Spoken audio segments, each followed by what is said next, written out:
안녕하십니까? 하나님의 경제 이야기 39번째 시간입니다. 오늘은 연준의 강공이라는 제목으로 여러분과 대화를 나눠보겠습니다. 3주 전 주말에 코로나 확진자 수는 42,000명이었습니다. 그런데 2주 전 주말에는 43,000명, 이번 주 주말에는 확진자가 29,000명대로 줄었습니다. 점점 감소하고 있습니다.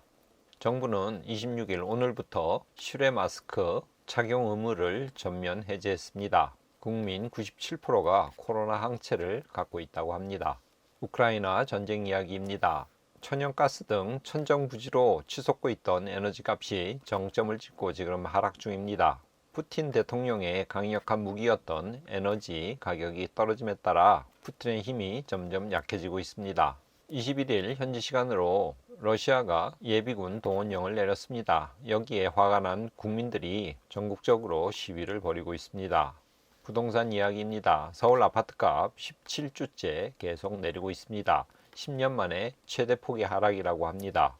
정부는 이번 주에 서울 경기권과 대전권을 제외한 전국의 규제를 대폭 해제했습니다. 이에 따라 세금과 대출 규제 등 숨통이 트이게 됐습니다만 이자가 점점 오르고 있기 때문에 현재로서는 집 살 사람이 별로 없다고 합니다. 지난주 스웨덴이 금리를 1포인트 올렸습니다. 영국, 스위스, 노르웨이도 각각 금리를 올렸습니다. 영국은 0.5포인트, 스위스는 0.75포인트, 노르웨이는 0.5포인트 각각 인상시켰습니다. 21일 날 FOMC 연방공개시장위원회가 열렸습니다. 여기서 파월 의장은 금리를 0.75% 상승시켰습니다. 그래서 금리 상단이 3.25%가 됐는데 이것은 2008년 1월 이후 14년 만에 가장 높은 수준입니다. 회의 후에 기자회견에서 파월은 인플레이션이 2%까지 내리는데 계속 단호한 조치를 취할 것이라고 강하게 말했습니다. 21일 S&P 500 지수는 FOMC 회의 이후 급락했습니다. 2시부터 파월의 기자회견이 있었는데 혹시 좋은 소식이 있지 않을까 기대에 주식시장은 다시 올랐습니다만 파월이 기자회견에서 강성 발언을 내뱉음에 따라 증시는 다시 하락했습니다. 이날 1.71% S&P 500 지수 떨어졌습니다. 나스닥도 마찬가지입니다. 1.79% 떨어졌습니다. 내렸다가 올랐다가 다시 내리는 궤적이 S&P 500 지수하고 똑같죠. 21일 날 미국 시장의 여파로 우리나라 그 다음 날 22일 날 코스피 주가가 많이 떨어졌습니다. 그리고 우리나라 대장주 삼성전자도 55,000선이 무너졌습니다. 연준이 0.75%를 3번 계속 인상함에 따라 한국은행도 10월에 빅스텝 그러니까 0.5% 올리지 않을 수 없게 되었습니다. OECD가 올해 한국 성장률을 2.7%에서 2.8%로 0.1% 올렸습니다. 그런데 인플레이션율은 4.8%에서 5.3%로 0.5% 상승시켰습니다. 2030 가계부채 비중이 지금 역대 최고라고 합니다. 22년 1분기 30대 이하의 비중이 27.5%입니다. 40대와 50대는 가계부채 비중이 줄고 있는 것과 대비해서 2030은 가계빚이 늘고 있는 반대 현상이 일어나고 있습니다. S&P 500 이번 주에 4% 정도 하락했습니다.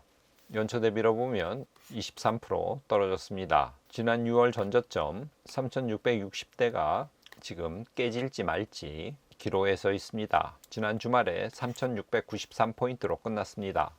나스닥 차트 지난주에 약 4%가량 하락했습니다. 연초 대비로 보면 31%가량 하락한 상태입니다. 나스닥도 마찬가지로 지난 전저점 6월에 1600선 지금 깨질지 말지 기로에 서 있습니다. 지난 주말에 1800대 선으로 장을 마쳤습니다. 유로스톡스 50 지난주에 4% 하락했습니다. 유로스톡스 연초 대비로 보면 23%가량 떨어진 상태입니다. 유로스톡스는 지난 전저점 3359포인트를 이미 깬 상태입니다. 3348포인트로 지난주 주말 장을 마쳤습니다. 상해 종합 주가지수 지난주에 1%가량 하락했습니다. 연초 대비로 보면 약 15%가량 하락한 상태입니다. 코스피 차트 지난주에 S&P 500이나 나스닥 차트처럼 약 4%가량 하락했습니다.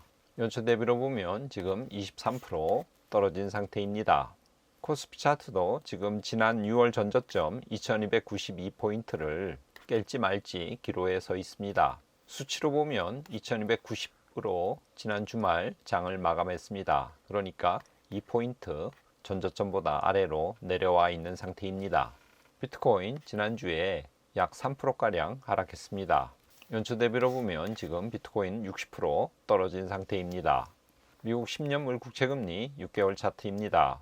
연준이 계속 금리를 강하게 올림에 따라서 10년물 국채금리도 최근 계속 오르고 있죠. 6월 중순에 전고점 3.5%를 지금 뛰어넘어서 3.69%에 다다르고 있습니다.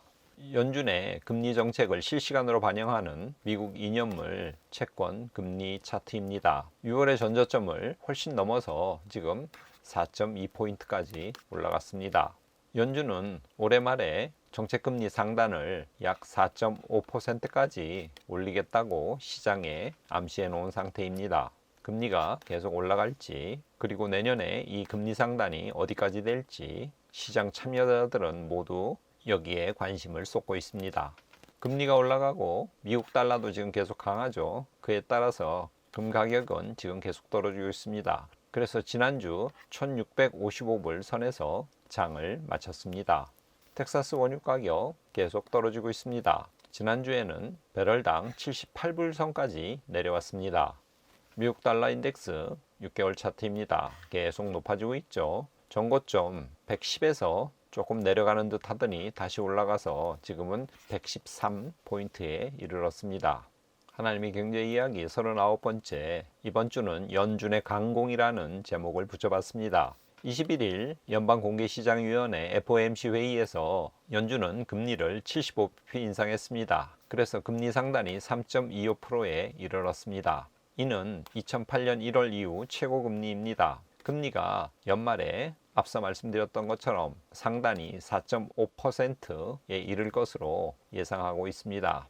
6월에는 연말 금리 상단을 3.5%로 예상했었습니다. 불과 3개월 만에 금리 상단이 1%나 상승한 것이죠. 내년 말에는 금리 상단을 4.75%로 예상하고 있습니다. 연준은 올해 성장률 전망치를 6월에 1.7%에서 9월 이번 회의에서 0.2%로 급격하게 낮췄습니다. 내년 실업률 전망도 3.8%에서 4.4%로 상향 조정했습니다. 6월에는 3.7%에서 내년 전망치를 3.9%로 올린 바 있습니다. 파월은 기자회견에서 인플레이션 목표 2%에 다다르고 있다는 확신이 들기 전까지는 금리 인하를 고려하지 않겠다고 강하게 말했습니다. 그러나 언젠가는 인상 속도 늦추는 것이 적절할 것이라고 약한 시장을 달래는 듯한 발언도 했습니다. 어쨌거나 이날 S&P 500, 나스닥 하루에 1.7%대 크게 하락했습니다. 21일 날은 푸틴이 러시아에 부분 동원령을 내렸습니다. 예비군 30만 명이 해당됩니다. 이 동원령은 2차 세계대전 이후 처음입니다. 그래서 또 시장이 잠시 긴장했습니다. 높은 인플레이션율이 지속됨에 따라서 연준은 강공을 쓸 수밖에 없는 상황입니다. 연준도 물론 시장이 무너지는 것을 바라지는 않을 것입니다. 그러나 인플레이션이 지속되어서 회복 불가능할 정도로 시장이 망가지는 것을 바라지 않기 때문에 연준은 차선책으로 강공을 쓸 수밖에 없는 상황입니다. 연준의 강공에 시장은 놀랐고 대부분의 자산 가격은 지금 하락하고 있습니다. 이번 주는 잠언 16장 8절에서 9절 말씀을 가져왔습니다. 제가 읽어보겠습니다. 적은 소득이 공의를 겸하면 많은 소득이 불의를 겸한 것보다 나으니라. 사람이 마음으로 자기의 길을 계획할지라도 그의 걸음을 인도하시는 이는 여호와시니라. 적은 소득과 많은 소득 중에서 무엇을 택할래? 라고 물으면 당연히 많은 소득을 택할 것입니다. 그러나 성경은 공의를 겸한 적은 소득이 더 가치가 있다고 가르치고 있습니다. 많고 적음이 문제가 아니라 중요한 것은 의로움과 불의한가입니다. 성경은 불의한 재물이 아무리 많더라도 그것은 가치가 없는 것이라고 우리에게 가르치고 있습니다. 사람은 계획을 세웁니다. 그러나 인도하시는 분은 하나님이심을 오늘 본문이 우리에게 분명히 알려주고 있습니다. 그의 걸음을 인도하시는 이는 여호와시니라 라고 말입니다. 여호와께서 함께 하시고 그분이 우리의 발걸음을 인도하실 때 우리가 가는 그 길이 형통하게 될 것입니다. 공의가 없는 많은 소득은 무가치하다는 사실, 그리고 하나님께서 동행하실 때 우리 인생이 의미가 있고 성공할 수 있다는 사실을 잊지 마시기를 바랍니다. 오늘 잠언 16장 8절에서 9절 이 말씀을 간직하면서 이번 주 한 주도 주님의 말씀 안에 거하는 여러분이 되시기를 바랍니다. 오늘은 이것으로 마치겠습니다. 감사합니다.